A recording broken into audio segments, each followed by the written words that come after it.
Hello, my people, Maxim in the house. Our topic today is about the verb to have. Hoy vamos a tener lo que es el verbo to have. El verbo to have es el verbo tener en español. Vamos a conjugarlo como se conjuga el verbo to have. Primero vamos con los pronombres también.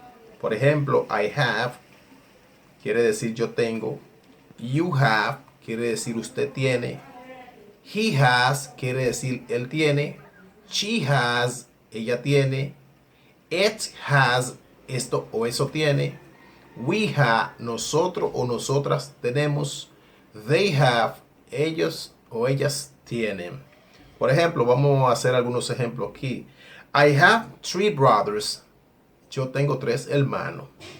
He has a chair. Él tiene una silla. She has a dog. Ella tiene un perro. They have a car. Ellos tienen un carro.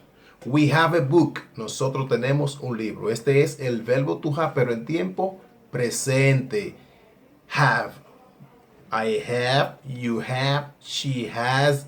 He has. It has. We have.